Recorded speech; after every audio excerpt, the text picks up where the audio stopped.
ఎప్పటికప్పుడు తాజా వార్తలను అందిస్తున్న ఎల్పీ న్యూస్ కు స్వాగతం.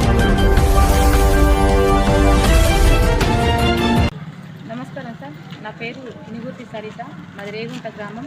నా భర్త ప్రసాద్ సార్. నేను గత 12 సంవత్సరాలుగా వివోఏగా పనిచేసిన సార్ రేగుంటలో. పోయిన 2024 5వ నెలలో నన్ను సస్పెండ్ చేయించారు సార్. గడ్డం శ్రీనివాసరెడ్డి అనే ఎక్స్ ఎంపీటీసీ నా మీద ఆరోపణ చేసి నన్ను సస్పెండ్ చేయించాడు సార్. అయినప్పటికీ నేను సరే వేరే వాళ్ళను ఫోర్జరీ సంతకాలు పెట్టి అధికారులను బెదిరించి వేరే ఆమెను పెడతా అని పెట్టిరు సార్. ఆ విషయం తెలిసి కూడా నేను ఏం మాట్లాడలేను.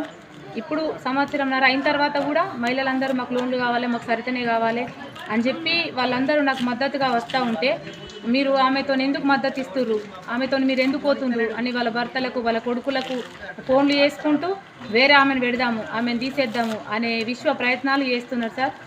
దయచేసి నేను ప్రభుత్వాన్ని కోరేది ఒక్కటే, నా 2 ఆడపిల్లలు ఉన్నారు నాకు. నన్ను వాళ్ళు ఏ టైంకు ఏం చేసేది కూడా నాకు ప్రాణభయం ఉంది వాళ్ళతోని. నాకు ప్రభుత్వం